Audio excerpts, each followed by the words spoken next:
एक बार पुनः RBSC live classes में सभी दोस्तों का स्वागत है। आरबीएससी लाइव क्लासेज एक सफलता का प्राय बन चुकी है। तो अभी तक आपने इस चैनल को सब्सक्राइब नहीं किया है तो सब्सक्राइब करें और बेल आइकन को प्रेस करें ताकि आगे आने वाली वीडियो का नोटिफिकेशन आप तक पहुंचता रहे। तो आज हम स्टार्ट करेंगे chemical reactions of halo alkanes. Halo alkanes की कौन कौन सी केमिकल रिएक्शन होती है उनके बारे में हम वन बाय वन स्टडी करेंगे। तो सबसे पहले प्रकार की रिएक्शन रहती है nucleophilic substitution reaction, second type की रहती है एलिमिनेशन रिएक्शन और थर्ड टाइप की रिएक्शन रहती है रिएक्शन विथ मेटल्स। ये तीन प्रकार की जो रिएक्शंस है वो अपन यहाँ स्टडी करेंगे।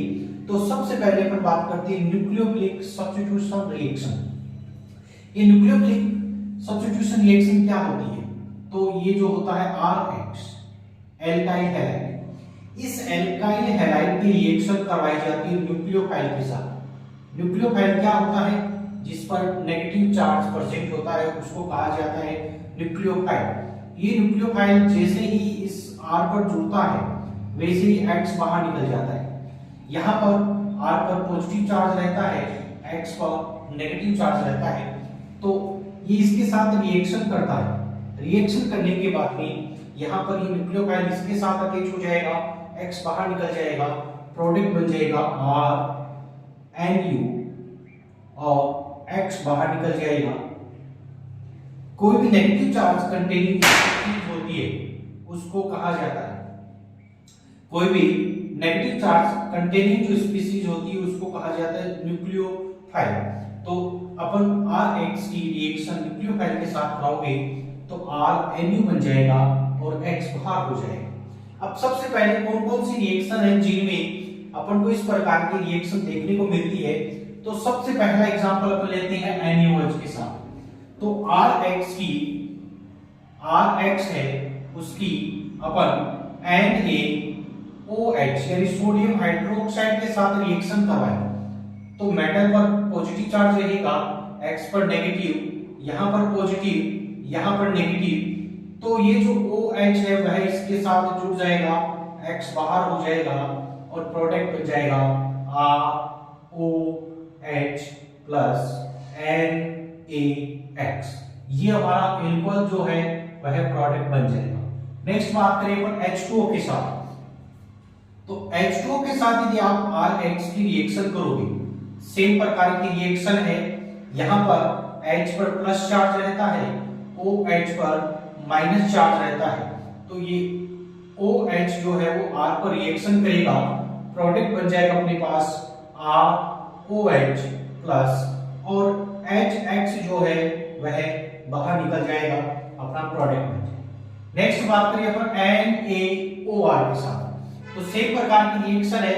यहाँ पर OR जो है वह OR जुड़ जाएगा और R पर OR जुड़ने से ईथर का निर्माण हो जाएगा।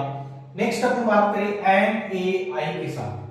NaI के साथ रिएक्शन करवाएंगे तो I पर नेगेटिव चार्ज होता है और ये I इसके साथ जुड़ जाएगा, प्रोडक्ट बन जाएगा RI। सेम इसी प्रकार की रिएक्शन NH3 के साथ। NH3 जो होता है, अमोनिया जो होती है, उस अमोनिया पर नेगेटिव चार्ज प्रेजेंट होता है। क्यों होता है नेगेटिव चार्ज? क्योंकि नाइट्रोजन पर एक लोन पेयर प्रेजेंट होता है।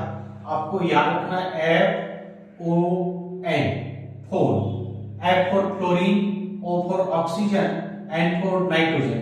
फ्लोरीन पर 3 लोन पेयर, ऑक्सीजन पर 2 लोन पेयर, नाइट्रोजन पर 1 लोन पेयर प्रेजेंट होता है। तो यहाँ पर क्या ये nitrogen negative charge containing species है, इस पर जैसे ये जुड़ेगा तो X बाहर निकल जाएगा और प्रोडक्ट बन जाएगा अपने पास NH2 और बाहर हो जाएगा HX।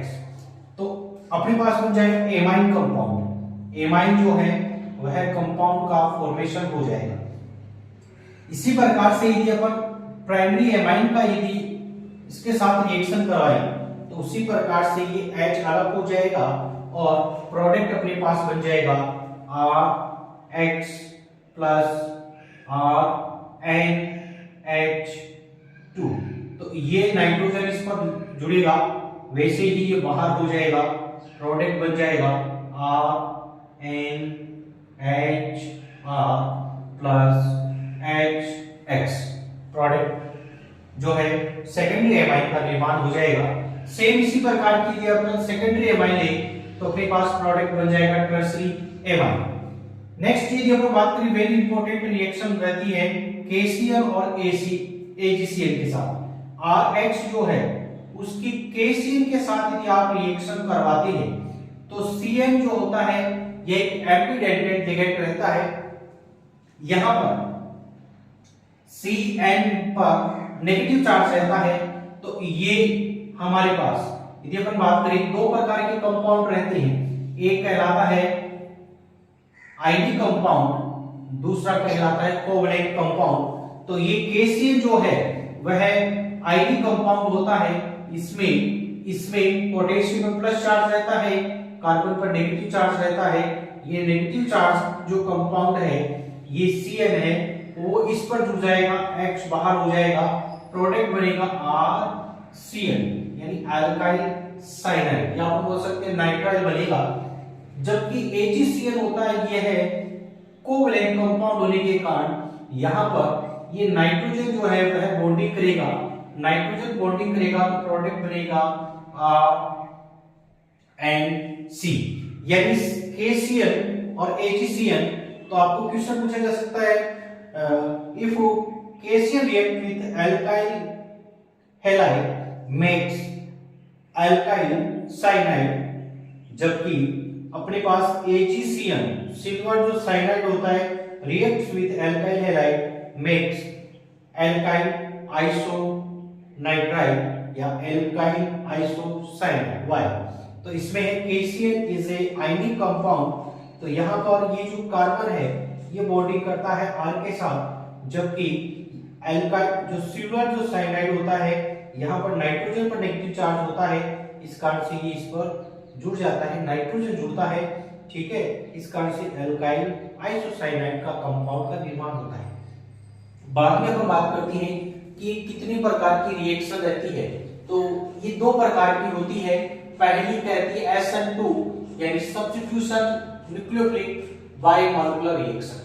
इसमें क्या होता है कि यहाँ पर जो RH है उसके साथ न्यूक्लियोफाइल रिएक्शन करता है और ये रिएक्शन एक ही स्टेप में होती है, यानी ये रिएक्शन केवल एक ही स्टेप में होने के कारण यहाँ पर ये न्यूक्लियोफाइल इसके साथ जुड़ेगा, वैसे ही X बाहर हो जाएगा और बन जाएगा RNU प्लस X माइनस।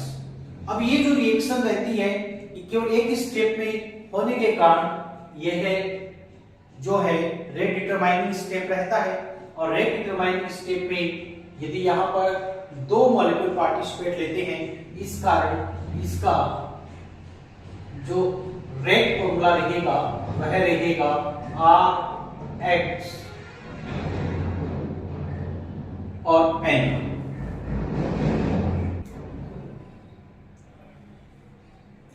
तो रेट का फॉर्मूला रहेगा कि RX प्लस N। यहां पर दो मॉलिक्यूल पार्टिसिपेट ले रहे हैं, इस कारण इसका जो ऑर्डर रहेगा वह ऑर्डर रहेगा 2, इस कारण इसको कहा जाता है by molecular reaction. By molecular means दो मॉलिक्यूल पार्टिसिपेट ले रहे हैं, रेट डिटरमाइनिंग स्टेप में इसका ऑर्डर कितना रहेगा यहाँ पर 2। इसी प्रकार से यदि अपन कायरल कंपाउंड ले, कायरल कंपाउंड उस कंपाउंड को कहा जाता है जिसकी चारों वैलेंसी डिफरेंट होती है। यहाँ पर A लिख दिया, यहाँ B लिख दिया, यहाँ C लिख दिया, तो हमारे पास जो न्यूक्लियोफाइल आएगा वह X जिस डायरेक्शन में जुड़ा हुआ है उस डायरेक्शन में ना आकर और उसकी अपोजिट डायरेक्शन में यहाँ पर आएगा, और अपने पास NU, C, A, B और C इस प्रकार प्रोडक्ट बनाएगा। यानी यदि इसको सपोज अपन ने माना D प्रोडक्ट है, D कंफर्मेशन है, तो हमारे पास जो प्रोडक्ट बनेगा वह L कंफर्मेशन का रहेगा। और यदि ये एल कन्फर्मेशन का है तो ये जो प्रोडक्ट रहेगा वह डी कन्फर्मेशन का रहेगा। यानी यहां पर जो अपन कहेंगे कि इस प्रोसेस को कहा जाता है वाल्डेन इनवर्जन। वाल्डेन इनवर्जन कहा जाता है। वाल्डेन इनवर्जन मतलब क्या है कि कोई डी कन्फर्मेशन है वो है, उससे जो प्रोडक्ट बनता है वह एल कन्फर्मेशन का बनता है, और एल कन्फर्मेशन का है उससे प्रोडक्ट डी कन्फर्मेशन का प्राप्त होता है। इस प्रोसेस को कहा जाता है वाल्डेन इनवर्जन। इनवर्जन किस होता है? विपरीत, अपोजिट। तो यहाँ पर डी से एल प्राप्त हो रहा है और एल से डी प्राप्त हो रहा है, ठीक है। तो इसको कहते हैं वाल्डेन इनवर्जन। तो ये अपना एक पार्ट रहा SN1 रिएक्शन का। उसके बाद में अपन सेकंड जो पार्ट आएगा वह अपन पढ़ेंगे SN1 यानी सब्स्टिट्यूशन न्यूक्लियोफिलिक यूनिमॉलिक्यूलर रिएक्शन के बारे में। उसके बाद में अपन पढ़ेंगे इनके स्टीरियो के बारे में। तो 1 बाय 1 अपन इस चैप्टर को समाप्त करेंगे। धन्यवाद।